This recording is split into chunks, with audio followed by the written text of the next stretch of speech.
Vous vous promenez dans la rue. Vous apercevez une boutique d'antiquités au l'aspect étrange et appelée « Les trésors intemporels de Monsieur Sympa ». Vous êtes curieux, alors vous y entrez. Vous regardez toutes ces choses bizarres. Soudain, un vieux rouleau de parchemin attire votre attention. C'est une carte du monde. Mais quelque chose ne va pas. Au lieu de montrer les pays tels que vous les connaissez, elle indique l'emplacement de civilisations mythiques perdues et de leur monde. Monsieur Sympa, le propriétaire de la boutique, arrive à vos côtés après avoir réalisé votre trouble. Cette carte ne vous permettra sûrement pas de retrouver ces lieux, mais je peux vous raconter les légendes qui les entourent si vous le souhaitez, déclare-t-il. Permettez-moi de commencer par l'Atlantide. Vous pourriez la connaître comme étant le royaume sous-marin d'Aquaman, mais en réalité, l'île fictive de l'Atlantide a été introduite pour la première fois dans 2 des œuvres de Platon. D'après lui, Atlantis était une civilisation hautement avancée et qui aurait existé environ 9000 ans avant son propre temps. Son histoire aurait été transmise par les poètes, philosophes et autres dramaturges. Platon a écrit au sujet de l'Atlantide et de ses habitants, afin d'illustrer une morale, et pour mettre en garde contre les dangers de l'arrogance ainsi que la chute inévitable de ceux qui cherchent à accumuler trop de pouvoir. Dans ces dialogues, Platon décrivait l'Atlantide comme un grand et puissant empire, craint et respecté dans toutes les parties du monde. Elle avait été fondée par des êtres qui étaient mi-humains et mi-divins, et elle est très rapidement devenue une puissance navale de premier ordre. L'île regorgeant d'or, d'argent et d'autres métaux précieux, cela a très certainement aidé leur cause. Mais en plus de cela, elle était également connue pour son architecture, à couper le souffle, et sa technologie à nul autre égale, ainsi que pour ses innombrables animaux rares et exotiques. Les Atlantes étaient fiers de leurs prodigieux accomplissements et de la perfection atteinte par leur civilisation. Mais cet excès d'orgueil allait causer leur perte. Ils se pensaient tellement supérieurs qu'ils auraient pu prendre le contrôle de n'importe quelle nation. Cela les a amenés à conduire une série d'invasions. Ils ont ainsi conquis de nombreuses terres de la Méditerranée. Mais lorsque le moment est venu d'entrer dans Athènes, les Athéniens les ont repoussés avec une force extraordinaire, de sorte que les Atlantes ont finalement été défaits. Platon affirmait que les dieux se sont alors mis en colère contre les Atlantes en raison de leur méchanceté, de leur cupidité et de leur manque de morale, si bien qu'elles les ont punis en déclenchant des tremblements de terre qui ont fait sombrer l'Atlantide sous les flots.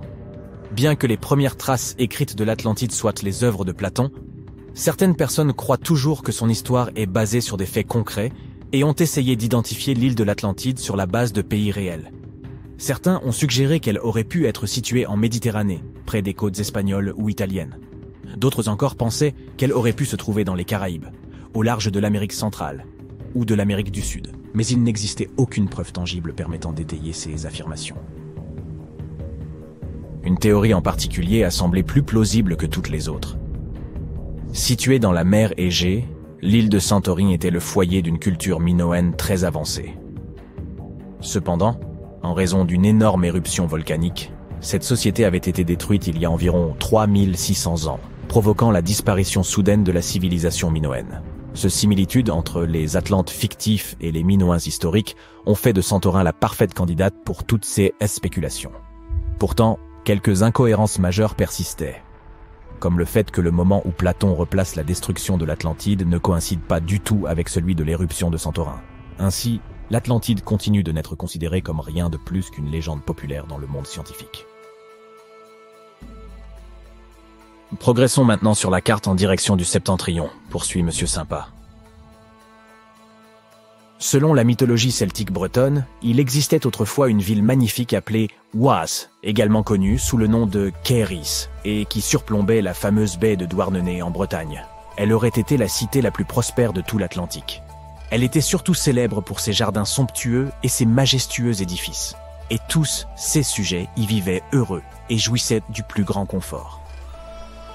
Dahut, qui était la fille du roi Gradelon dans les légendes et la littérature bretonne, nourrissait un amour profond pour l'océan. Elle avait supplié son père de construire une ville au bord de la mer, et c'est ainsi que la ville d'Is avait été fondée. Elle était bien loin de se douter qu'elle se rendrait responsable de la destruction du cadeau tant chéri que lui avait fait son père. Car voyez-vous, comme la ville était entourée par les flots, il fallait bien qu'elle soit protégée par une digue, flanquée de nombreuses écluses, et ses portes ne pouvaient être ouvertes qu'à marée basse. et le seul à posséder les clés de ces portes n'était autre que le roi lui-même. Un jour, un beau chevalier vêtu de rouge parvint à la ville, mais ne put en franchir les portes. La princesse d'Ahut était tant éprise de lui qu'elle voulut le laisser entrer. Elle n'ignorait pas que son père était le gardien de l'unique clé de la ville. Alors elle se faufila dans sa chambre pour la lui dérober. Puis elle la confia à son beau chevalier, afin qu'ils puissent pénétrer dans la cité et que tous deux puissent enfin naître ensemble. Cependant, le chevalier rouge s'avéra être le diable en personne, et il laissa intentionnellement la porte ouverte face à la mer déchaînée. Les vagues eurent tôt fait d'engloutir tout Kéris. Le roi Gradlon parvint à s'échapper sur son cheval magique, mais pas sa fille. Elle fut transformée en une sirène maléfique, condamnée à attirer les marins vers leur perte.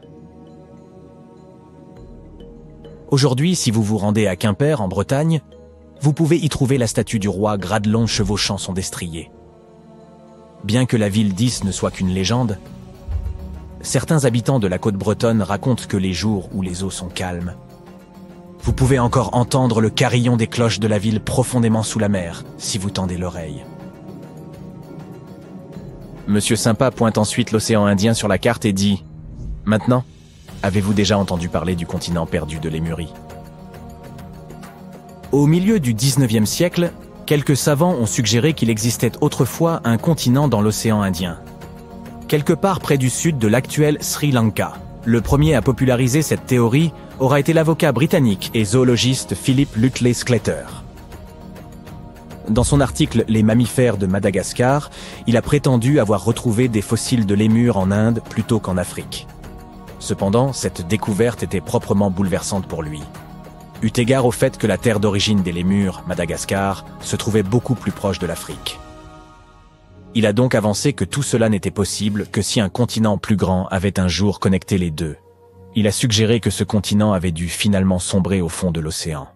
Il l'a ensuite baptisé la Lémurie, et ainsi est née cette théorie.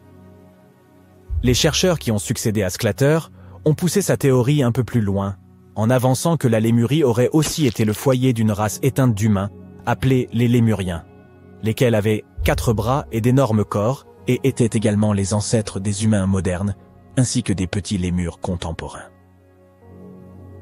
Bien entendu, au fur et à mesure que de nouvelles découvertes scientifiques ont été faites sur la tectonique des plaques, l'évolution des espèces et l'étude de l'ADN, les théories concernant le continent fictif de Lémurie ont été réfutées. La dernière terre de légende sur notre carte est Agartha, annonce Monsieur Sympa. Prenant ses racines dans le mysticisme oriental, une légende raconte qu'il existerait un royaume répondant au nom d'Agartha et qui se trouverait profondément enfoui sous la surface de la Terre. C'est là que les 4 coins du monde seraient reliés par des chemins et des tunnels. On murmure qu'il existerait une entrée secrète vers Agartha, cachée dans le désert de Gobi, et qu'elle aurait été construite par les Agarthiens eux-mêmes en utilisant une technologie si avancée qu'elle ne pourrait pas être détectée par nous autres, les gens de la surface. Selon certaines croyances, Agartha existerait pour contrebalancer l'énergie du monde du dessus. Alors que nous vivons dans un état de précipitation et d'émotions exacerbées, ce monde sous nos pieds en serait l'exact opposé. D'aucuns affirment même que ceux qui ont échappé à la destruction de l'Atlantide se seraient réfugiés ici pour continuer leur vie au cœur de la Terre. Et pourtant, d'autres pensent qu'il s'agirait en réalité d'une contrée grouillante de toutes sortes de monstres. Mais il n'y a pas lieu d'avoir peur, puisque la science moderne a prouvé que le noyau terrestre était tout sauf creux, mais plutôt une boule de fer solide surchauffée. Vous pouvez donc d'ores et déjà annuler vos projets de voyage vers le centre de la Terre. Merci, Monsieur Sympa. Les scientifiques font chaque jour des découvertes qui changent le monde, mais même eux peuvent être confrontés à des mystères insolvables. Voici 10 choses qui ont pu déconcerter les chercheurs. Imagine que tu entendes constamment un bourdonnement à basse fréquence et que personne ne puisse en définir la source. Environ 4% de la population mondiale affirme entendre le hum. C'est un son sans lien avec la région où il se produit. Et on veut dire par là que des gens du monde entier l'entendent, de sorte que l'on parle parfois du hum de Taos ou de celui d'Auckland en fonction de la région où il se fait entendre. Ce son se situe juste au seuil de l'ouïe humaine. Les gens disent l'entendre moins lorsqu'ils se trouvent en extérieur, alors qu'il devient plus fort à l'intérieur, et particulièrement la nuit. Ce qui est encore plus effrayant, c'est que tu ne peux plus t'empêcher de l'entendre une fois que tu l'as perçu. Certains affirment que le phénomène aurait commencé à Londres à l'époque de Charles Dickens, l'auteur d'Oliver Twist, et que ce son de basse fréquence proviendrait en fait de la clameur populaire. Ou pas. Les premiers cas ont été enregistrés à Bristol, au Royaume-Uni, et remontent au milieu des années 1970. Les scientifiques ont diverses théories concernant l'origine du hum et sur la raison pour laquelle seules certaines personnes peuvent l'entendre. Pour autant, ils n'ont pas encore de réponse claire. Il pourrait se produire lorsque les vagues se déplacent le long du plancher océanique et font trembler la Terre lorsqu'elles entrent en collision avec les plateaux continentaux.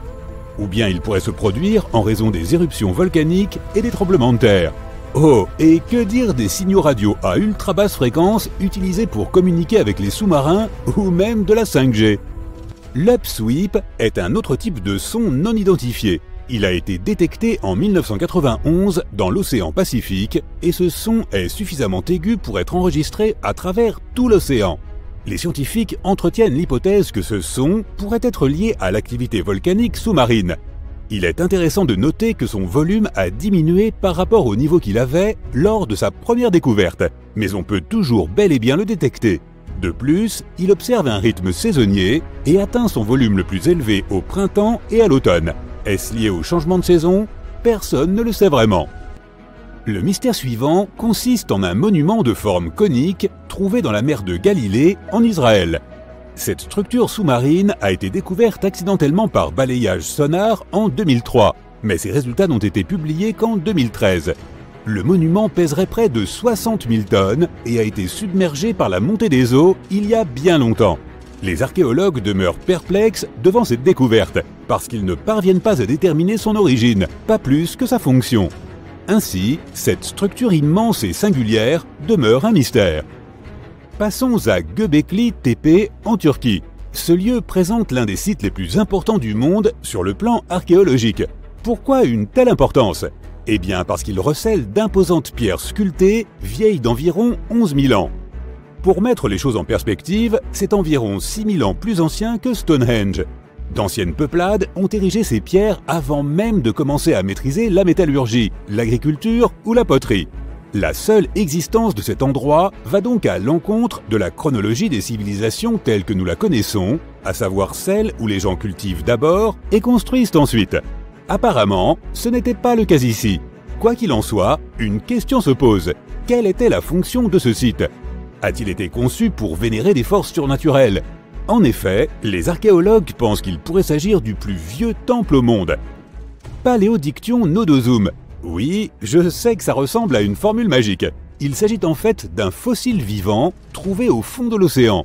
Une créature fabrique bien ses terriers hexagonaux, c'est certain. Pourtant, les scientifiques ne parviennent toujours pas à en identifier l'artiste. Qu'entendons-nous par fossile vivant? Eh bien, Paléodiction nodosum est une créature dont on pense qu'elle produit un type de terrier presque identique au fossile de Paléodiction. Est-ce une sorte de ver qui les a creusés? Les chercheurs l'ignorent. Une chose est sûre, il ne s'agit pas d'un phénomène aléatoire créé par des mouvements géologiques. En parlant de fossiles, jette donc un coup d'œil à ce géant. On le surnomme officieusement Godzillus. Il a été découvert en 2011 par un paléontologue amateur, un scientifique étudiant l'histoire de la vie terrestre en analysant notamment des traces fossiles. Mais revenons à Godzillus. Il mesure près de 2 mètres de long pour 3 mètres de hauteur. Ce fossile est vieux de 450 millions d'années et provient de l'époque où la région de Cincinnati était encore sous les eaux. Il pourrait s'agir d'un tapis d'algues fossilisé, mais certains scientifiques sont d'un avis différent. Voici un immense tunnel découvert en Amérique du Sud. Il serait vieux d'au moins 8 à 10 000 ans. Au début, les chercheurs ont commencé par découvrir quelques terriers colossaux. Ils étaient aussi vastes que soigneusement construits. Les géologues étaient stupéfaits, n'ayant encore jamais vu de telles structures auparavant.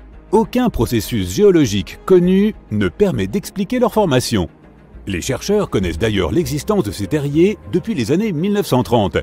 Mais à l'époque, ils pensaient que ces tunnels avaient été creusés par des hommes préhistoriques, jusqu'à ce qu'ils découvrent d'énormes traces de griffes sur les murs et au plafond. Ils ont alors pensé que des espèces aujourd'hui disparues pourraient être à l'origine de ces marques.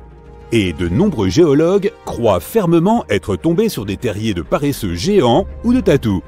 Cette structure serait donc le plus grand terrier connu de l'ère paléolithique en Amazonie. Pourtant, les experts se posent de nombreuses questions. Comment se fait-il qu'une structure aussi soignée ait pu se former naturellement? Un chercheur a ensuite découvert une autre grotte étrange. Celle-ci se trouvait à des centaines de kilomètres de l'immense tunnel. Avance rapide. On compte maintenant plus de 1500 terriers de l'ère paléolithique découverts au Brésil. Ce qui est encore plus intéressant, c'est que certaines de ces grottes sont connectées à des tunnels qui mènent parfois à des chambres. Enchaînons avec un phénomène naturel. Et si on te disait que chaque année, surtout en octobre, des boules de feu apparaissent sur le Mékong en Thaïlande? Selon la légende, les boules de feu des Nagas seraient un appel au retour de Bouddha sur Terre. Et ce sont les serpents du fleuve qui lanceraient ces appels. Il s'agit d'un mythe, mais qu'en dit la science? Est-ce lié à un gaz inflammable? Il n'y a pas encore de consensus à ce sujet. Ces boules de feu semblent s'élever des eaux et peuvent atteindre une hauteur de près de 300 mètres. Elles s'apparentent à des feux d'artifice, disparaissent très rapidement et scintillent généralement d'une couleur orange ou rougeâtre. Mentionnons aussi quelques légendes au passage. Pourquoi pas après tout? Elles peuvent être passionnantes. Et il serait dommage d'omettre celle qui concerne la cité perdue de l'Atlantide. Comme tu le sais sûrement, la légende voudrait que l'Atlantide ait été submergée par l'océan il y a environ 11 000 ans. Depuis, scientifiques, mais aussi chasseurs de trésors et autres philosophes sont à la recherche de ce monde perdu. La route de Bimini pourrait-elle en être la trace? En 1968, un plongeur a retrouvé d'étranges pierres au large des côtes de l'île de Bimini Nord, aux Bahamas. Ces pierres semblent avoir été fabriquées par l'homme.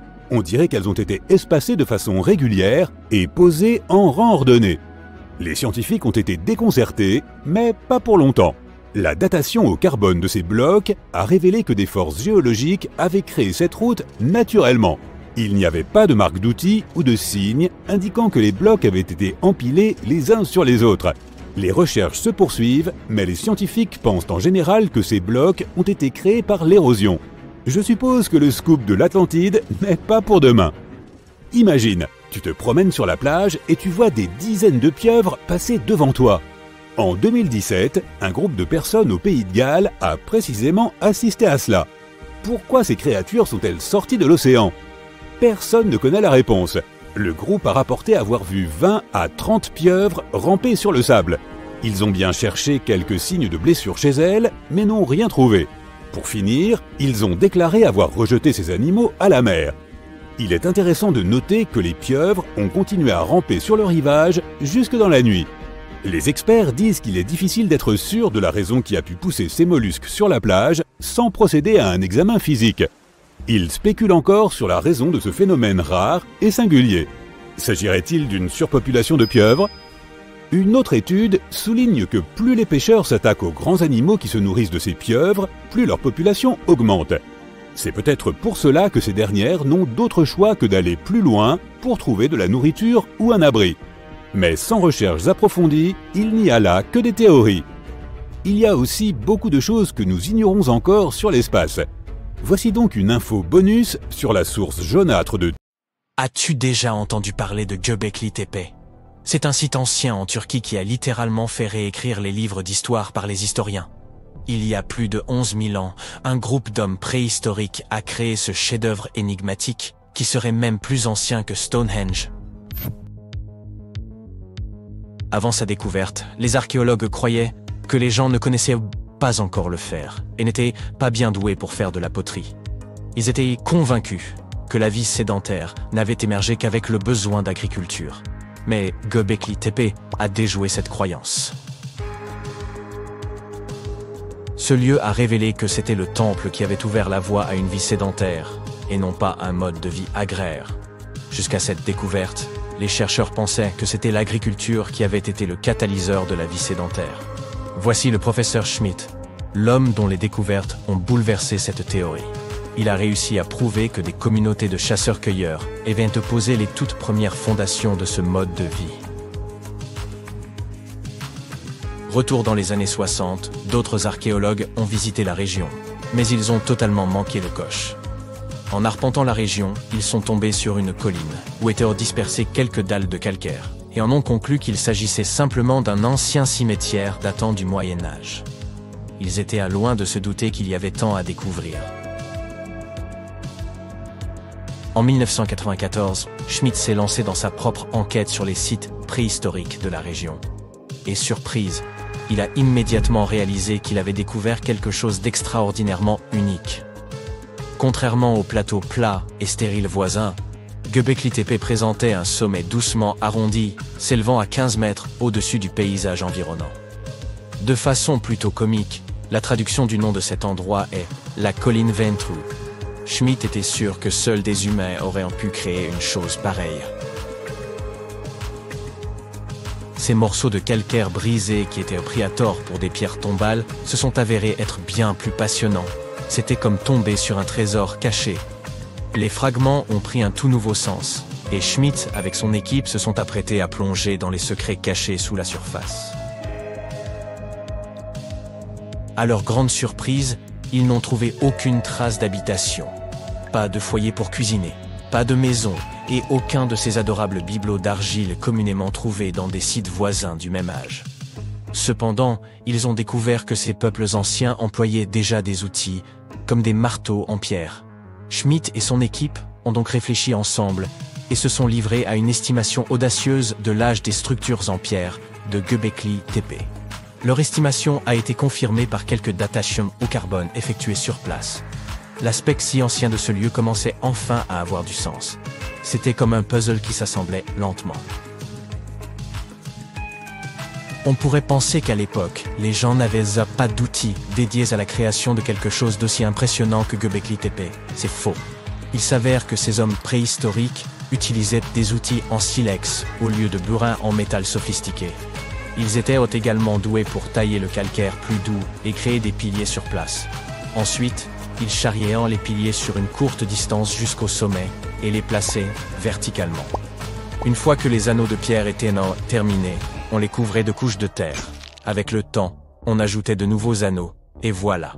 Ça nous donne une colline épatante pour impressionner les gens dans le futur. Au cours de leur première année de fouilles, l'équipe a retrouvé près de 15 000 fragments d'ossements provenant de créatures sauvages. Les autochtones n'avaient pas d'animaux domestiques et ne cultivaient pas leur propre nourriture. Ils chassaient des bêtes sauvages pour leur repas. Mais les choses étaient sur le point de changer, car l'endroit présentait tout ce dont ils avaient besoin pour commencer à se livrer à l'agriculture. Les scientifiques affirmaient qu'ils disposèrent de céréales et de moutons sauvages qui auraient pu être domestiqués. Et devine quoi? À seulement 32 km de là, dans un village préhistorique, des généticiens ont retrouvé des traces des plus anciennes souches de blé domestiquées au monde. Ces découvertes sensationnelles ont complètement changé notre vision de la civilisation. Dans le passé, les experts pensaient que les gens devaient d'abord apprendre à cultiver, puis s'installer dans un endroit avant de pouvoir y construire des temples et développer une société complexe. Mais devine quoi? Les recherches de Schmitt bouleversent cette notion. Il affirme que l'effort incroyable consacré à la construction de ces structures étonnantes a en réalité préparé le terrain en vue du développement de sociétés avancées. Cela signifie que ces changements sociétaux et culturels sont survenus avant l'agriculture. Schmitt entretient cette hypothèse fascinante à propos de Göbekli Tepe. Il pense qu'il aurait pu s'agir d'un lieu de sépulture spécial où les gens laissèrent leurs proches. Et voici le plus beau.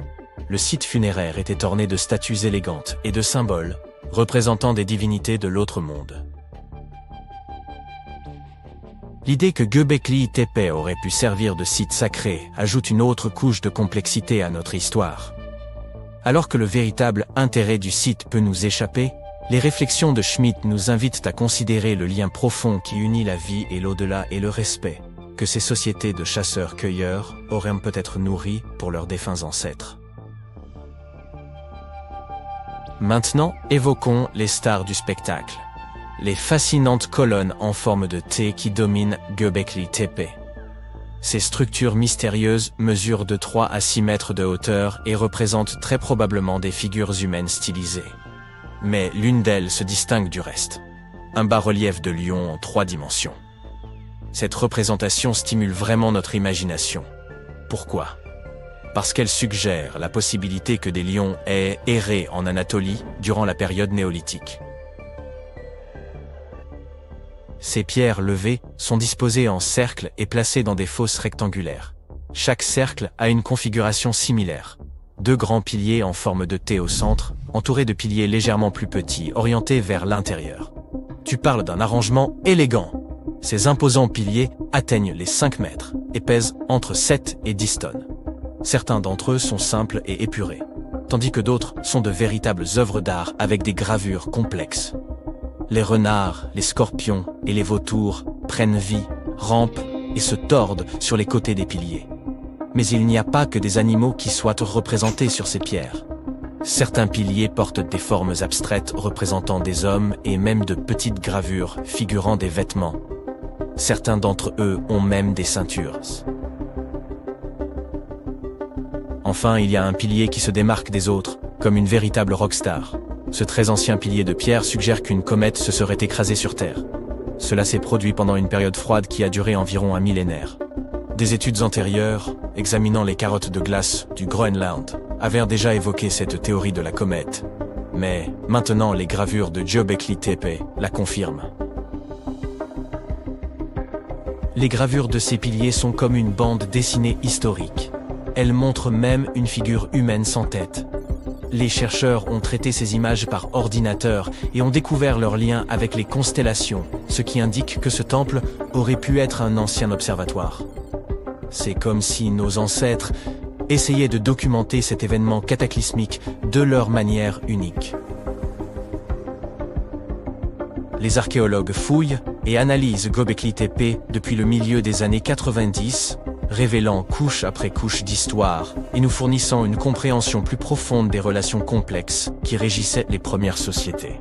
Et ils n'ont aucune intention de s'arrêter pour les 150 années à venir. Qui sait ce qu'on trouvera encore? Car vois-tu, Göbekli Tepe a été uniquement considéré comme un site rituel, sans signe d'activité domestique. On nous a laissé croire que l'absence d'eau signifiait qu'il ne pouvait pas supporter de communautés semi-sédentaires. Mais les chercheurs pensent qu'il est temps de secouer les choses et d'approcher Göbekli Tepe avec un regard neuf. Il pourrait être bénéfique de remettre en question ce que nous croyions auparavant et d'utiliser de nouvelles preuves et différentes façons de penser.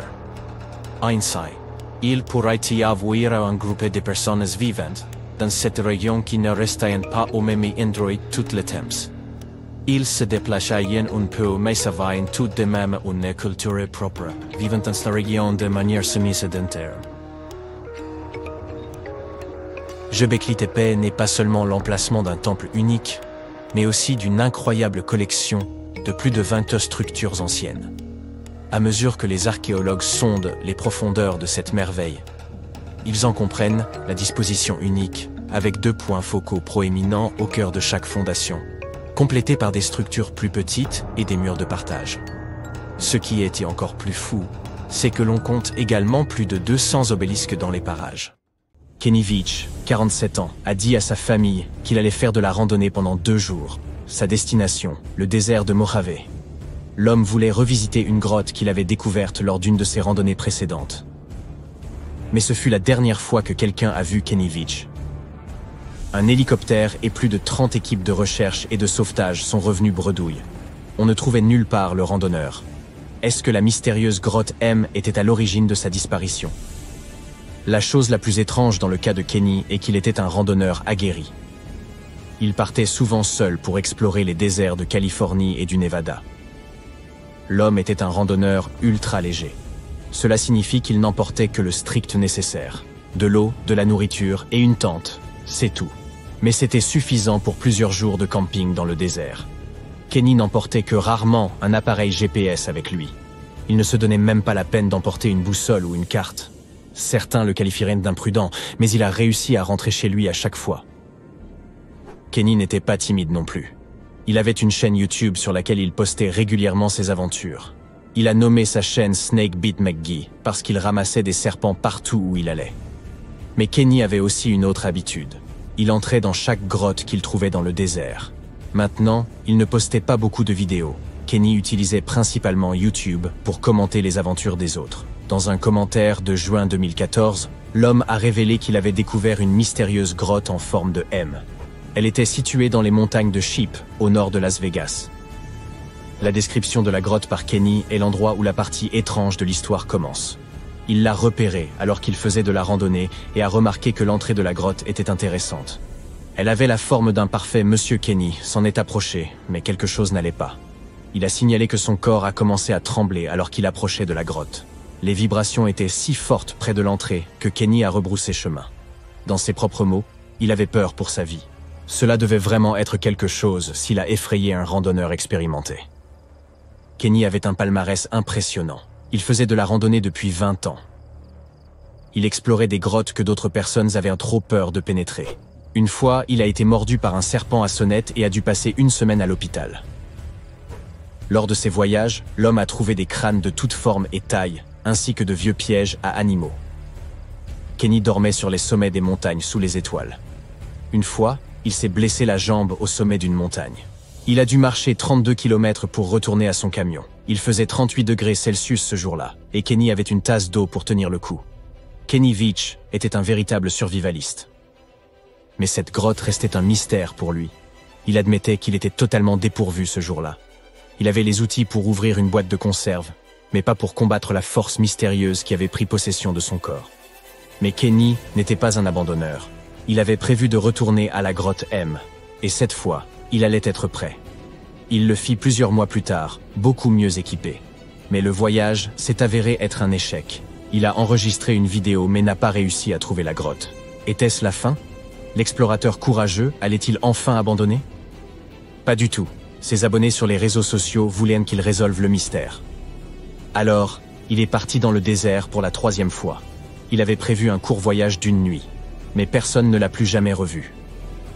Après 2 jours, sa famille a alerté les autorités. Ils ont rapidement lancé une recherche pour l'homme disparu. Maintenant, nous arrivons à la partie étrange.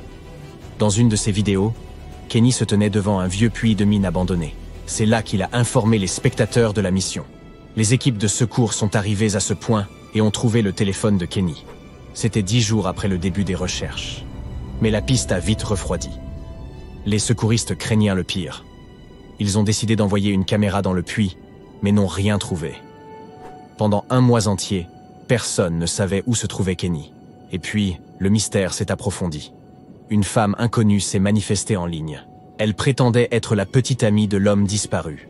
La femme mystérieuse a raconté comment elle avait accompagné Kenny lors de randonnées de plusieurs heures. Elle a exhorté les randonneurs à utiliser un GPS pour ne pas se perdre.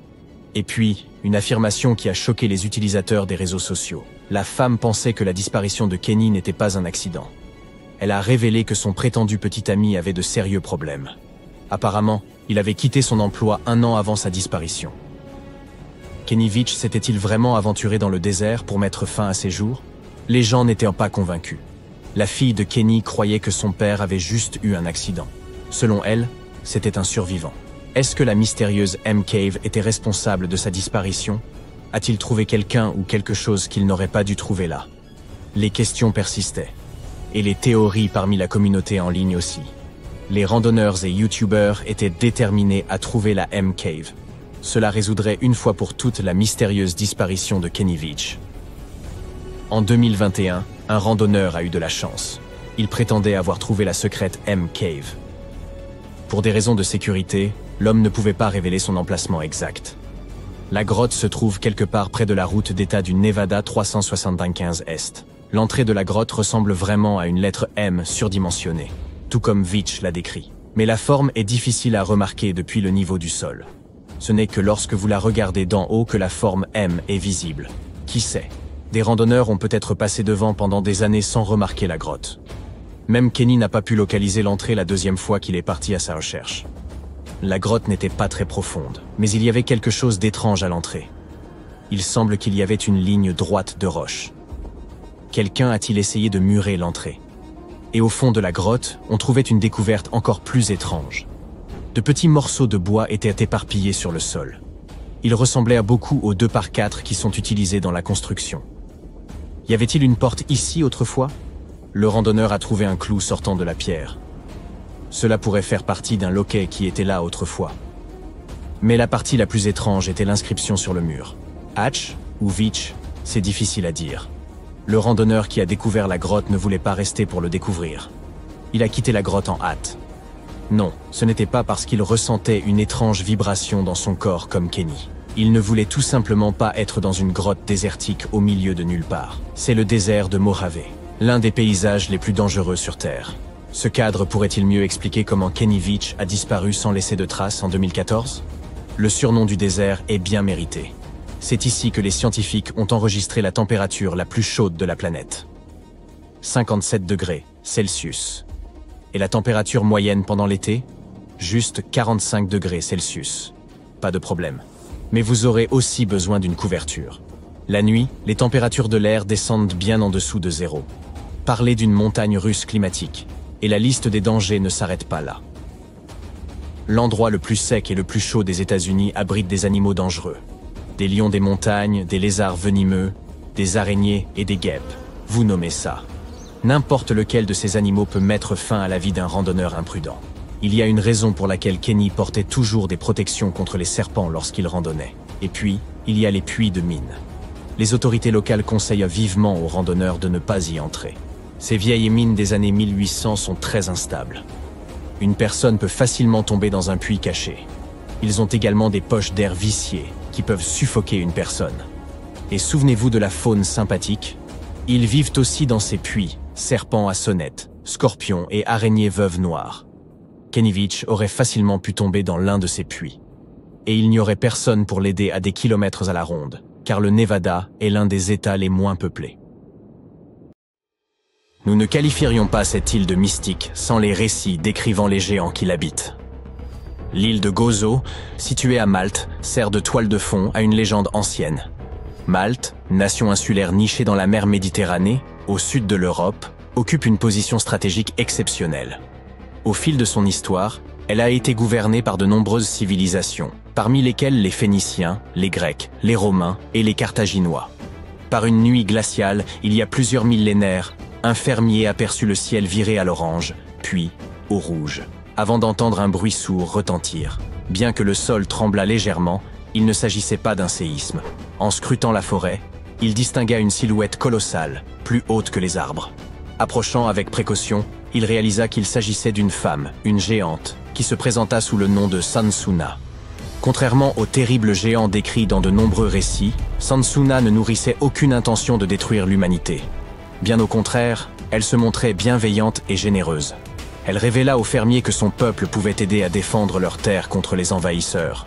Les habitants furent intrigués par cette proposition, d'autant plus que, située sur une route commerciale stratégique, Malte était fréquemment la cible d'invasions. La légende raconte que Sansuna s'installa à Malte et ne tarda pas à se mettre à l'œuvre. Mais son travail ne consistait pas en de simples tâches. Elle transportait des monolithes gigantesques sur son épaule pour édifier un temple monumental appelé Gantija, signifiant la tour des géants. Elle accomplissait cet exploit tout en portant, sur l'autre épaule, son enfant, mi-humain, mi-géant. Selon certains récits, Sansuna se nourrissait exclusivement de haricots et de miel, bien que d'autres substituent le miel par de l'eau. Ce qui prête à sourire, c'est que Malte, malgré sa modeste taille, 10e plus petit pays au monde, aurait été la terre d'accueil de géants. Allez comprendre. Le temple évoquait un immense jeu de Tetris, certaines pierres atteignant le poids impressionnant de 20 éléphants. Ces blocs monolithiques sont si massifs que les spécialistes estiment qu'il aurait fallu la force conjointe de 50 hommes pour en soulever un seul. Aussi captivante que soit cette histoire, les humains n'ont jamais prouvé l'existence réelle des géants, rendant ce récit hautement improbable. Certains textes anciens mentionnent brièvement une espèce de géant appelé Nephilims. Ces derniers auraient été des colosses terrifiants, responsables de nombreux ravages sur Terre, avant de disparaître au moment du déluge. Cependant, aucune preuve tangible de leur existence n'a jamais été découverte, jusqu'à l'apparition d'un élément intrigant.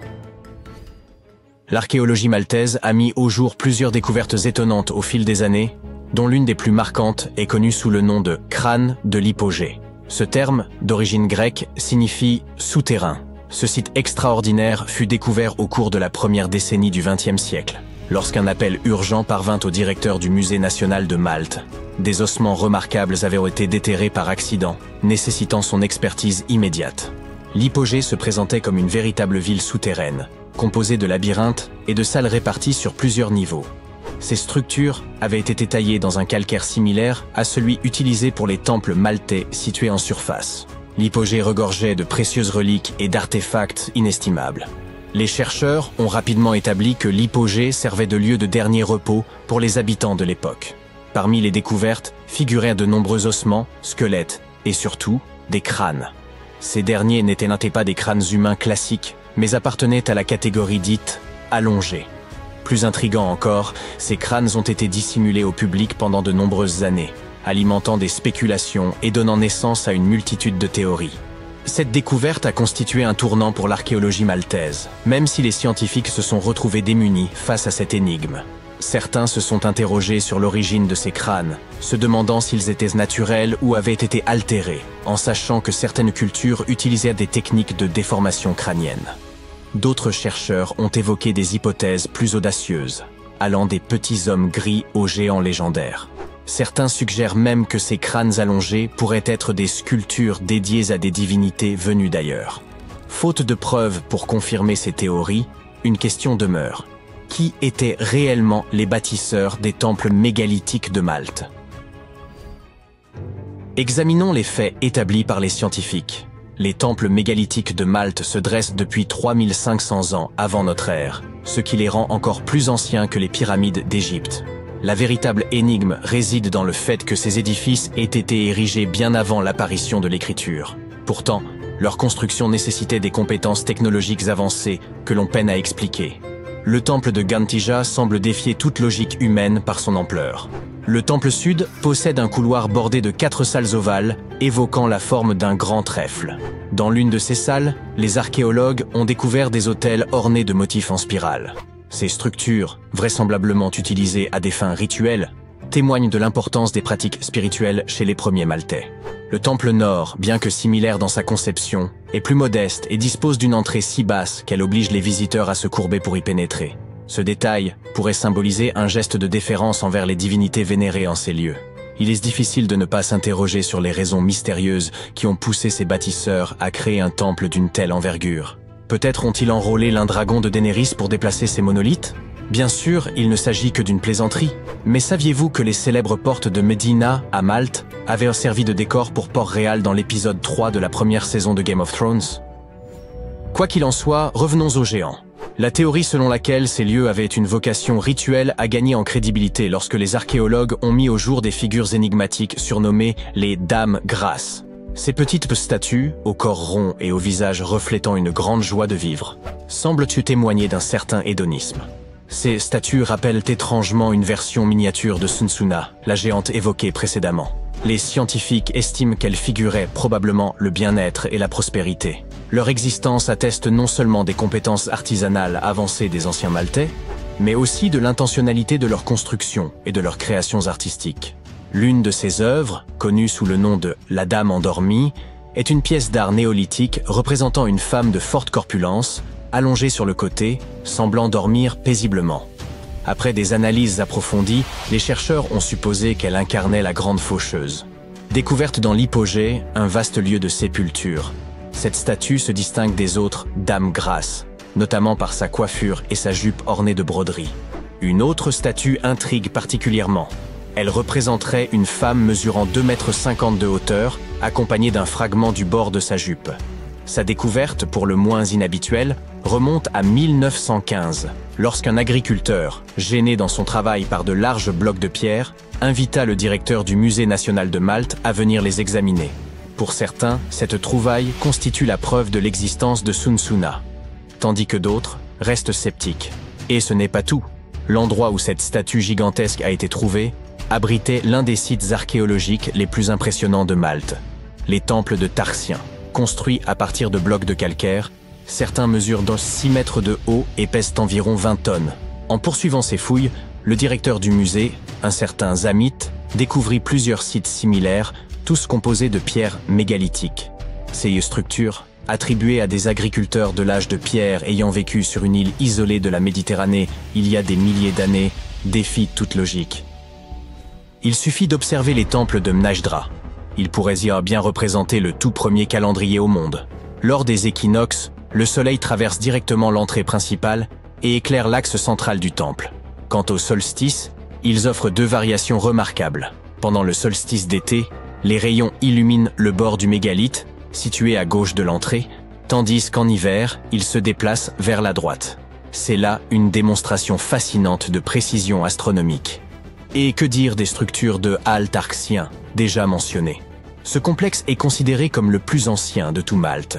Il a été édifié pour permettre des offrandes animales aux divinités. Une théorie confirmée par la découverte de nombreux ossements enfouis dans le sol. Les fouilles ont également révélé une riche collection de motifs en spirale, suggérant que les habitants utilisaient également cet espace pour des rituels religieux. Au total, Malte abrite 7 temples mégalithiques, chacun surpassant les autres en magnificence. Les archéologues poursuivent leurs recherches, espérant percer leurs mystères, comme cela se fait encore pour les pyramides d'Égypte, les cités mayas disparues d'Amérique, ou d'autres sites énigmatiques à travers le monde. Les mystères sans réponse autour des civilisations anciennes ont été une source d'inspiration pour de nombreux théoriciens du complot. En fait, certains de ces mystères sont si intéressants que beaucoup d'entre nous y croient déjà, ou aimeraient y croire. Une chose est sûre cependant, aucune de ces milliers de théories du complot n'a jamais été... quel est le mot? Ah oui, classée, à moins qu'elle ne l'ait vraiment été. Nous savons tous que la CIA a fait des choses plus ou moins discutables au cours de son histoire, au nom de la sécurité nationale. Mais on ne s'attendrait pas à ce qu'un livre représente une menace à la fois nationale et internationale. La CIA a récemment déclassé certaines parties d'un livre qui parle de civilisations anciennes disparues et des événements catastrophiques qui les ont fait disparaître il y a des milliers d'années. Ce livre mystérieux a été écrit en 1963 par un certain Chan Thomas, et il devait être publié par Emerson House en 1965, jusqu'à ce que la CIA s'en mêle. Pour une raison mystérieuse, ils ont classé le livre. Et il n'a jamais été rendu public jusqu'à récemment. Mais c'est là que ça devient intéressant. Le livre a été déclassé en 2013 en raison de la loi sur la liberté d'information. Mais il n'a été rendu public qu'en 2016. Et ce qui a été rendu public soulève vraiment quelques questions. La version originale de ce document comptait 284 pages. Mais l'essai en PDF qui a été publié était fortement censuré et ne comportait que 57 pages, soit 1/5 de l'ensemble du document. Les pages ont été éditées, avant d'être rendues publiques, de telle sorte que l'on ne remarque même pas que les autres pages sont manquantes. Personne ne sait vraiment pourquoi ce livre a été classé secret en premier lieu. Mais d'après ce qu'on a laissé entendre, il a un contenu des plus intéressants. L'auteur du livre avait une imagination débordante et une grande passion pour les civilisations anciennes. Et même si ce qu'il a à dire fait réfléchir, certaines choses sont tout simplement bizarres. Il pense que notre planète est enfermée dans un cycle sans fin de déplacement des pôles et de la croûte terrestre, qui sont responsables de l'extinction massive de nombreuses civilisations qui existaient il y a plus de 6000 ans, avant même les Sumériens. Il pense que ces événements ont causé plus de dommages à la Terre que les météores, et il fonde cette théorie sur quelques artefacts qui existent dans le monde entier, mais qui n'ont pas vraiment été remarqués jusqu'à récemment. Mais j'y reviendrai dans un instant. Les extinctions massives dont parle le livre comprennent la fin de la période glaciaire, lorsque d'énormes couches de glace de 3,2 km d'épaisseur ont disparu d'Europe du Nord, d'Amérique du Nord et du Canada, entraînant l'extinction de centaines d'espèces. Et voici comment l'auteur illustre son hypothèse. Il pense qu'il y a eu un déplacement des pôles géomagnétiques qui a provoqué des changements catastrophiques dans l'atmosphère et la croûte terrestre, entraînant l'extinction de nombreuses civilisations au fil du temps. Bien que le déplacement des pôles géomagnétiques soit une réalité, il ne se produit pas du jour au lendemain. Il se produit très lentement, environ toutes les quelques centaines de milliers d'années, selon les scientifiques. Mais c'est un peu plus compliqué qu'il n'y paraît. C'est un fait bien connu que le pôle Nord se trouve quelque part au-dessus de l'Alaska et que le pôle Sud est proche du milieu de l'Antarctique. Il s'agit là des pôles géographiques et ils seront toujours le Nord et le Sud. Cependant, les pôles magnétiques de la Terre se sont inversés il y a quelques centaines de milliers d'années. Ainsi, si tu avais une boussole il y a 700 000 ans, disons, elle pointerait plutôt vers le Sud et te montrerait l'Antarctique. Mais l'auteur du livre a une théorie différente. Il pense que le basculement des pôles magnétiques nord et sud ne se produit pas toutes les quelques centaines de milliers d'années, mais tous les 12 000 ans. Et que ce basculement se produit en quelques heures seulement, provoquant une catastrophe apocalyptique. Il pense que cela se produit à la suite d'une explosion dans le noyau de la Terre. Cette explosion provoque le basculement des pôles magnétiques, mais aussi le déplacement de la croûte terrestre. Selon ce livre, en raison de ces événements catastrophiques, un grand nombre des continents de la Terre qui étaient submergés sont remontés au-dessus du niveau de la mer en quelques heures seulement. Maintenant, c'est là que ça devient intéressant. L'auteur affirme également que les Andes péruviennes se trouvaient sous l'océan avant le dernier déplacement des pôles. Et même si cela semble tiré par les cheveux, puisque les Andes se trouvent à environ 6700 mètres au-dessus du niveau de la mer, des preuves ont été apportées à la fin des années 80 pour étayer cette affirmation. Les scientifiques ont trouvé des os de baleines et des fossiles vieux de plusieurs millions d'années au sommet des Andes et des montagnes de l'Himalaya. Il est également suggéré dans le livre que le gel profond que la Terre a subi au cours du Drias récent a provoqué la perturbation du Gulf Stream. Des mammouths gelés ont été retrouvés piégés dans des blocs de glace, avec de la nourriture encore dans la bouche. Il s'agit là d'un véritable mystère, car ils étaient rompus au froid glacial. Et ils faisaient partie des rares animaux qui pouvaient vraiment survivre à l'ère glaciaire. Alors, qu'est-ce qui a pu les faire geler si rapidement? Ouais, de quoi se gratter la tête, pas vrai? Le document décrit également la grande pyramide de Gizeh comme une véritable énigme. La pyramide de Gizeh est composée de 2,5 millions de blocs de pierre, placés les uns sur les autres avec une grande précision. Elle mesure près de 230 mètres de large et plus de 137 mètres de haut. À ce jour, nous ne sommes toujours pas en mesure d'expliquer comment elle a été construite, et il est également difficile de comprendre sa conception interne. À l'intérieur, la pyramide ne présente aucune similitude avec les autres pyramides et, malgré la croyance populaire, aucune momie n'a été trouvée dans l'une d'entre elles. Si tu trouves ça un peu bizarre, attends le prochain scoop.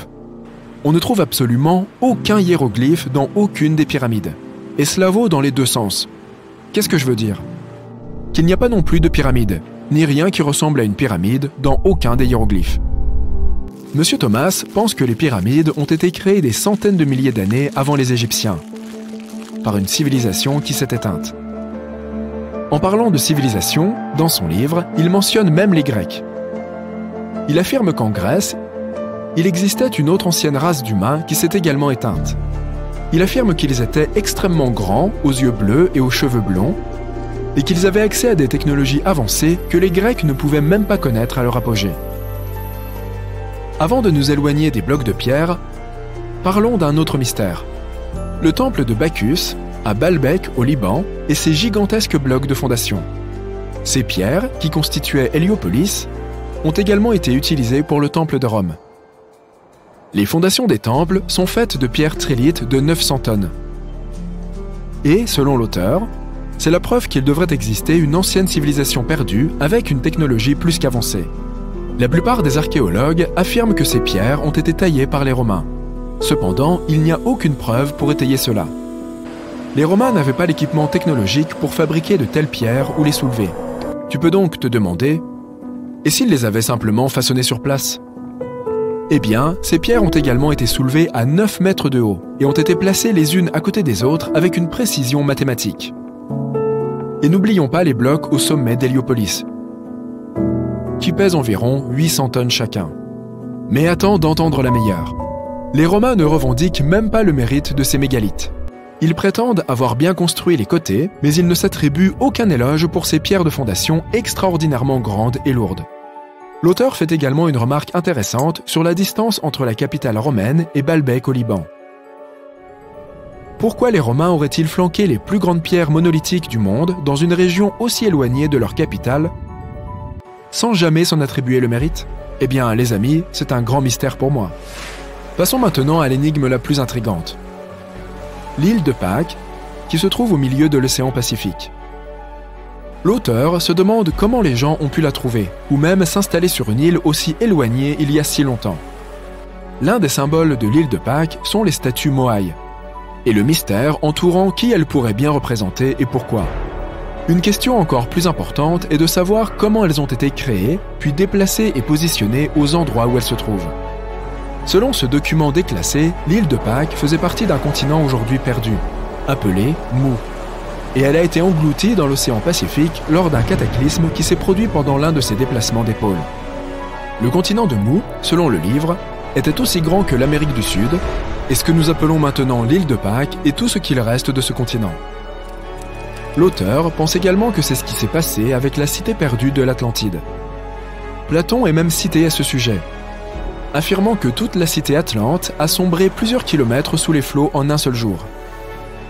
Même si cette histoire semble tout à fait intrigante et présente des points fascinants, nous savons que, scientifiquement parlant, un déplacement cataclysmique des pôles, entraînant l'extinction de civilisations entières, n'est tout simplement pas possible. Des tunnels, des métros, des réseaux souterrains et même des passages secrets permettant d'accéder aux maisons des personnes riches et célèbres. Pourquoi avons-nous besoin de tunnels ? Vous demandez-vous peut-être ? Pour se cacher, de nombreuses villes ont des tunnels souterrains et même des doubles souterrains. Maintenant, soyons clairs, ces passages ne sont normalement pas reliés entre eux, contrairement à la rumeur populaire selon laquelle il serait possible de se rendre d'Écosse en Turquie en empruntant des passages secrets construits il y a environ 5000 ans. Oui, si construire cela semblerait fou même aujourd'hui, imaginez à l'époque. Ces tunnels s'appellent officiellement des souterrains refuges. Et ils ont probablement été construits au Moyen-Âge. Mais nous ne connaissons pas la date exacte de leur création. C'est en Bavière qu'ils sont le plus nombreux. Mais on en trouve aussi beaucoup en Grande-Bretagne et en France. Les souterrains refuges, qui sont absolument uniques dans le monde entier, se caractérisent par des couloirs étroits de forme ovale et des goulets d'étranglement appelés, en allemand, Schlupf ou Sleep-Out en anglais. Malgré les spéculations, leur fonction reste un mystère. Cependant, certains de ces tunnels sont équipés de cheminées et même d'évents, ce qui pourrait signifier qu'ils servaient principalement d'abri. Datant du Moyen-Âge, peut-être même du XIIe siècle, les souterrains refuges manquent de marqueurs archéologiques et nous n'avons aucun document historique à leur sujet. Il n'est donc pas surprenant que de nombreuses rumeurs circulent sur leur fonction. Certains scientifiques sont convaincus qu'il s'agissait d'espaces de stockage, bien que leur étroitesse rende cette hypothèse peu plausible. D'autres pensent qu'ils servaient de cachette aux agriculteurs lors des invasions tribales. Cependant, le fait qu'ils ne disposent que d'une seule entrée remet en question leur efficacité pour échapper aux menaces. Si vous vous sentez l'âme d'Indiana Jones et que vous souhaitez vous aventurer dans ces tunnels, vous avez de la chance. Quelques structures, comme l'Erdstahlratgeblücken en Autriche, accueillent les visiteurs désireux d'en savoir plus. Cependant, la plupart des souterrains refuges sont fermés au public. Les origines de ces tunnels souterrains restent largement inconnues, tout comme leur véritable fonction. Et si vous vous dites « nous sommes au XXIe siècle, nous pouvons à peu près tout étudier », eh bien, vous vous trompez. Ce qui rend ces tunnels difficiles à comprendre, ce sont leurs dimensions réduites. Les méthodes d'arpentage traditionnelles s'avèrent souvent inadaptées dans de tels espaces. Pour résoudre ce problème, les scientifiques utilisent un appareil portatif équipé d'une caméra RVB, d'un gyroscope et de capteurs de profondeur haute résolution, ce qui leur permet de relever les moindres détails à l'intérieur des tunnels. Ils ont également recours à des techniques modernes telles que la topographie 3D dans l'espoir de découvrir les véritables origines et fonctions de ces tunnels. Une hypothèse suggère même qu'il s'agissait peut-être de logements mal conçus, abandonnés lorsque leurs insuffisances furent devenues évidentes. Pourtant, tout le monde n'est pas tout à fait d'accord avec cette idée. D'autres théories suggèrent qu'ils servaient à des fins spirituelles, tandis que selon l'idée la plus farfelue, ces tunnels seraient des vestiges de civilisations extraterrestres. Les experts pensent toutefois qu'ils servaient simplement à des fins pratiques, pour l'entreposage des biens ou comme cachette contre les pillards. Comme nous n'avons pas d'informations précises sur leur origine, il se peut que n'importe qui, même un paresseux, ait pu les construire. Non, je ne suis pas fou. Les paresseux peuvent effectivement construire des tunnels géants. Regardez plutôt. En 2009, un agriculteur du sud du Brésil conduisait son tracteur dans un champ de maïs lorsqu'il s'est soudainement enfoncé dans le sol. Il s'est vite rendu compte qu'il avait traversé le sommet d'un tunnel souterrain.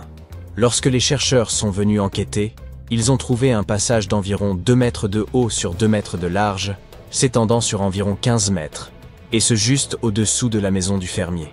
En regardant de plus près, ils ont remarqué de profondes marques de griffes sur les murs. C'était la preuve que le tunnel n'avait pas été creusé par des hommes. Ce que ce fermier avait découvert était un paléofossé de mégafaune, un tunnel préhistorique creusé par des créatures anciennes, comme des paresseux ou des tatous géants, il y a plus de 10 000 ans. Je sais qu'il est difficile d'imaginer ces animaux, Mais laissez-moi vous aider. Prenez un hamster. Maintenant, imaginez-le aussi gros qu'un éléphant. Et n'oubliez pas, ce hamster de 4 mètres de haut peut aussi marcher sur 2 pattes. À leur époque, il y a environ 15 millions d'années, et jusqu'à il y a 10 000 ans, de nombreuses espèces de paresseux et de tatous géants parcouraient les Amériques. Et certains creusaient bien ce genre de tunnels. Aujourd'hui, beaucoup de ces tunnels sont remplis de sédiments, même si certains restent dégagés, comme celui que notre fermier a découvert. Cette découverte de 2009 a suscité un vif intérêt, conduisant à la découverte de plus de 1500 paléofossés dans le sud du Brésil, ce qui en fait la région du monde où la concentration de tels sites est la plus élevée. Mais personne ne sait exactement pourquoi il y en a autant dans le sud du Brésil. Bien que certains paléofossés existent dans toute l'Amérique du Sud, on n'en a trouvé aucun en Amérique du Nord, ce qui est étrange, car ces énormes paresseux parcouraient tout le continent. La fonction exacte de ces grands tunnels reste un mystère, mais les scientifiques pensent qu'ils servaient d'espace post-natal pour la régulation de la température ou pour l'hibernation. Les tunnels se sont probablement développés au fil des siècles, à mesure que les générations successives de paresseux et de tatous les agrandissaient. Maintenant, jetons un coup d'œil au Fougou. Non, il ne s'agit pas de ce mets japonais très dangereux, ni d'une ville en Nouvelle-Guinée. Pour les voir, nous devons nous rendre au Royaume-Uni. Les Fougous sont également des structures souterraines, mais ils ne ressemblent pas exactement à des tunnels. Ce sont des structures en pierre sèche. Ils ressemblent à des grottes décorées à l'aide de pierres. On n'en a trouvé qu'une quinzaine jusqu'à présent, et la plupart se trouvent en Cornouailles. Selon les estimations, ces tunnels auraient été construits il y a environ 2400 ans, et ils sont encore en parfait état, ce qui est vraiment fascinant. À l'époque, les gens ne disposaient pas de machines modernes, et pourtant ces structures sont toujours là. Vous vous imaginez acheter un appartement aujourd'hui et apprendre qu'il sera toujours là dans 2 millénaires et demi? Pour en revenir à nos Fougous, leur fonction supposée n'a rien d'extraordinaire. Ils pouvaient être utilisés à des fins spirituelles, comme cachette ou comme garde-manger. Cette dernière fonction est cependant un peu surprenante. Je suppose que ce n'est un secret pour personne que l'Angleterre est réputée pour son taux d'humidité excessif, et que si vous voulez bien conserver vos aliments, vous devez éviter l'humidité à tout prix. Sinon, vous pouvez dire bonjour à la moisissure et aux champignons. Mais les peuples anciens n'étaient pas bêtes du tout. Autrement, ils n'auraient pas survécu, et vous et moi ne serions pas là aujourd'hui. Ils utilisèrent donc peut-être ces Fougous pour stocker certains produits, des produits présentant une moisissure naturelle, et contribuer ainsi à la conservation des denrées périssables, comme le lait, le beurre et le fromage. Mais bon, ce ne sont là que suppositions. La véritable fonction de ces tunnels reste inconnue. Ce qui rend les Fougous uniques, c'est qu'il s'agit de tunnels construits délibérément, et non de mines creusées comme on en trouve au pays de Galles, par exemple. Ils ont été réalisés par l'excavation de tranchées profondes, puis revêtus de dalles de pierre de fête, avant qu'on y déverse du remblai. Tout cela demandait beaucoup de temps et d'efforts. Cependant, quelle que soit la difficulté, les villes du monde entier sont souvent bâties sur des réseaux de tunnels complexes, uniques à chaque endroit. Par exemple, Paris est célèbre pour ses vastes carrières souterraines, qui ont été abandonnées il y a des années, mais qui présentent toujours un risque d'effondrement dans certaines zones. Londres possède l'un des plus grands réseaux de tunnels au monde, dont beaucoup ont été spécialement créés à des fins militaires. À New York, des rumeurs circulent sur l'existence de tunnels secrets, tandis qu'à Los Angeles, on trouve d'anciens tunnels datant de la Prohibition, utilisés par les bars clandestins. De nombreuses autres villes possèdent d'énigmatiques tunnels. Et étonnamment, la Floride ne fait pas exception. Remontons jusqu'en 2011, à Ybor City. Près d'un ancien bureau de poste, une inondation a fait apparaître quelque chose d'étrange. Les vestiges d'une structure inconnue. À l'époque, les gens n'y ont pas vraiment prêté attention. Et ce n'est que 7 ans plus tard que l'on a découvert quelque chose de vraiment fascinant. Ce quartier historique a été fondé dans les années 1880, mais on ignorait jusqu'en 2018 qu'il abritait également un réseau de tunnels cachés. Nous ne l'avons découvert que grâce à des travaux de rénovation. Leur fonction exacte, bien sûr, est inconnue, mais la plupart des scientifiques sont convaincus qu'ils servaient à relier les premières salles de jeu au port de Tampa. Il est difficile de déterminer l'étendue de ce réseau de tunnels. En 2018, On a trouvé dans une maison historique de Seminole Heights des portes verrouillées menant à des tunnels datant des années 1920. Un habitant a même déclaré avoir parcouru un tunnel pendant une vingtaine de minutes. Selon certaines rumeurs, ces tunnels relieraient le fleuve Hillsborough à Ybor City. Les recherches se poursuivent, mais aucune nouvelle information n'a encore été dévoilée. Un fragment de côte de baleine a récemment été découvert dans une mine de Caroline du Nord. Cela pourrait sembler anecdotique. Pourquoi une baleine ne pourrait-elle pas être un mineur de fond, après tout? Cependant, ce morceau fournit aux scientifiques une opportunité rare d'étudier les interactions entre des requins préhistoriques et des baleines datant de 3 à 4 millions d'années. Ce fragment de côte présente 3 marques de dents, révélant que cette baleine a été mordue par un animal possédant des mâchoires extrêmement puissantes. D'après l'espacement des marques, qui atteint près de 6,3 cm, il est possible qu'il s'agisse d'un requin à grandes dents, tel que le mégalodon, ou d'une autre espèce de requin ayant vécu à cette époque. La courbure de la mâchoire du requin indique que l'animal était relativement petit, avec une taille estimée entre 4 et 6 mètres. Quant à la baleine, elle semble avoir été l'ancêtre d'une baleine bleue ou à bosse. Les chercheurs sont stupéfaits. Il est rare de trouver des traces d'interaction et de comportement animal aussi bien préservés sous forme fossile. Après avoir analysé l'échantillon, ils ont conclu que ce requin avait dû repartir avec une bouchée conséquente, mais que la baleine avait survécu, car la majeure partie du fragment fossile était recouverte d'os métaplastiques. Cette matière osseuse se forme rapidement en réponse à une infection localisée. Il n'est pas particulièrement robuste et est ultérieurement remodelé par le corps en tissu osseux compact, un processus qui prend du temps. La présence de cet os indique que la guérison était incomplète, et la baleine est décédée 2 à 6 semaines après cette rencontre malheureuse. Toutefois, il est également possible que sa mort ne soit pas directement liée à l'infection et à la blessure. Seuls quelques fossiles témoignent de telles interactions entre animaux anciens. On retrouve souvent des marques de morsures sur les fossiles, indiquant où l'animal est décédé et où sa carcasse a été dévorée. Mais ce vestige est l'un des rares à illustrer non seulement une blessure infligée par un autre animal, mais aussi à démontrer que la proie a survécu. Tous les fossiles suscitent l'enthousiasme des paléontologues.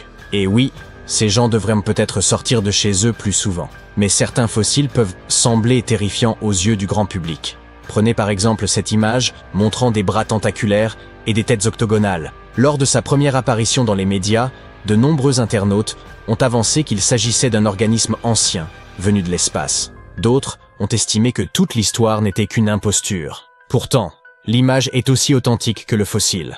Ce fossile est connu sous le nom de plaque de mortalité, une représentation fossilisée d'un événement d'extinction massive touchant une ou plusieurs espèces. En réalité, ce fossile renferme plus d'une douzaine de spécimens d'un type d'organisme marin appelé crinoïde. Contrairement à leur apparence, les crinoïdes n'étaient pas des plantes mais des animaux marins. Cette espèce particulière vivait profondément sous l'eau, sur le fond océanique. Les crinoïdes étaient apparentés aux étoiles de mer, aux oursins et aux ophiures. Ces créatures pouvaient s'ancrer au fond marin grâce à des tiges composées de disques flexibles et poreux, reliés par des tissus mous. Ces tiges étaient creuses et abritaient le système nerveux de l'animal. Les crinoïdes absorbèrent l'oxygène par le biais de pieds tubulaires à parois fines. Généralement, ces animaux mesuraient plus de 20 cm de long et possédaient 5 bras ornés de structures semblables à des tentacules plumeux. Ils se nourrissaient de plancton et de matière organique à la dérive. Bien que ces découvertes fossiles soient tout à fait fascinantes, peu de créatures dont nous avons les fossiles ont autant intrigué les scientifiques que le monstre de Tully. Cette étrange créature marine présentait un museau denté ressemblant à une trompe et des yeux écartés le long d'une tige rigide. Mais le plus étrange, c'est qu'il demeure impossible à classer. Depuis la découverte du monstre en 1966, les chercheurs ont envisagé diverses hypothèses concernant son identité, telles que des vers segmentés, des limaces nageuses ou des créatures primitives ressemblant à des anguilles. Plus récemment, certains ont tenté de le relier à des espèces de poissons dépourvus de mâchoires et dotés d'une structure semblable à une colonne vertébrale. Une équipe de scientifiques japonais a utilisé des scanners laser haute résolution pour analyser en 3 dimensions l'anatomie des fossiles du monstre de Tully. Ils en ont conclu que ce fossile énigmatique pourrait finalement être celui d'un invertébré. Toutefois, l'identité véritable de cette créature est toujours indéterminée. Dans les années 1950, un chasseur de fossiles amateur nommé Francis Tully découvrit l'empreinte étrange d'un organisme en forme de torpille, avec une immense nageoire caudale dans les gisements fossilifères de Mason Creek, en Illinois. N'ayant jamais observé de créatures semblables, Tully rapporta sa découverte au Musée Field d'histoire naturelle de Chicago. Les paléontologues de l'institution furent également déconcertés. Depuis lors, les scientifiques n'ont toujours pas réussi à situer cette créature sur l'arbre phylogénétique. En 1741, l'explorateur et capitaine Vitus Jonathan Bering dirigea une expédition visant à cartographier la côte de l'Alaska. Le navire sur lequel il se trouvait fit naufrage sur ce qui est devenu l'île de Bering. La moitié de l'équipage survécut grâce à la découverte d'une énorme vache de mer, ou Hydrodamalis gigas. Avec la viande de ces animaux pour leur donner des forces, les marins parvinrent à construire un petit radeau à partir des débris et à rentrer chez eux. Au cours du voyage de retour, un scientifique au sein de l'équipage consacra son temps à documenter les animaux et les plantes découverts. La vache de mer était particulièrement remarquable car sans elle, l'équipage n'aurait pas survécu. Ces animaux mesuraient plus de 8 mètres de long et pesaient environ 10 tonnes. Toutes les vaches de mer appartenaient à l'ordre des Sirenia, des mammifères marins plus proches des éléphants que des vaches. Le savant les décrivit comme ayant la peau noire, une petite tête et des membres antérieurs trapus. Ces vaches de mer flottaient à la surface de l'eau en se nourrissant d'algues. Une fois l'existence de ces animaux rendue publique, les expéditions de traite de fourrure ont commencé à exploiter ce dépôt très pratique en route. Les vaches de mer, étant très dociles et faciles à chasser, ont été exterminées à peine 27 ans après que le scientifique en a eu parlé. Cependant, ce n'est pas la partie la plus triste. Les archives fossiles révèlent une histoire beaucoup plus sombre. Des fossiles ont ainsi été retrouvés à travers le monde, du Japon jusqu'au Mexique. Cela indique que ces animaux prospéraient autrefois dans les vastes champs de varech qui entouraient l'ensemble du bassin Pacifique Nord. La population réduite découverte par l'expédition constituait probablement les derniers vestiges d'une population beaucoup plus grande et en bien meilleure santé. Il est fort probable que la chasse pratiquée par les populations aborigènes avait déjà réduit le nombre de ces animaux à un niveau proche de l'extinction. Le coup fatal aura été porté par les chasseurs occidentaux. Aujourd'hui, les proches parents encore vivants de ces anciennes vaches de mer sont rarement chassés, mais ils sont eux-mêmes menacés d'extinction. Pour certains, ce fossile étonnant peut paraître quelque peu troublant. Les numulites sont les fossiles d'animaux dont le nom signifie « petite pièce » en latin. Ces créatures vivaient et prospéraient dans une mer chaude et peu profonde qui recouvrait une partie de l'Égypte il y a environ 40 millions d'années. Le nom « numulites » laisse entendre que les plus grands spécimens étaient particulièrement prisés à travers l'histoire. Et dans le folklore égyptien, ils sont même surnommés « la monnaie des anges ». Ces créatures possèdent une structure simple et unicellulaire, qui contraste avec leur squelette extrêmement complexe. Observez cette série de spirales superposées. Chaque spirale est divisée en d'innombrables chambres minuscules, et les numulites peuvent atteindre jusqu'à 10 cm de diamètre.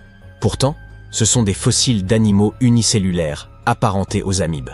Comment ont-ils donc pu atteindre une telle taille? La raison pourrait se trouver dans leur relation symbiotique avec d'autres organismes plus petits. Pour les espèces modernes, ces symbiotes sont des algues unicellulaires dorées, appelées diatomées. Les coquilles des numulites étant relativement transparentes et plates, elles offrent une grande surface pour la lumière nécessaire à la photosynthèse des diatomées. Pour des raisons encore débattues par les scientifiques, la présence de symbiotes végétaux chez les animaux marins favorise la croissance d'un squelette calcaire chez les hôtes. Ainsi, la taille colossale des numulites en Égypte pourrait être attribuée à leur étroite relation avec des diatomées symbiotiques. Cela vous semble plausible?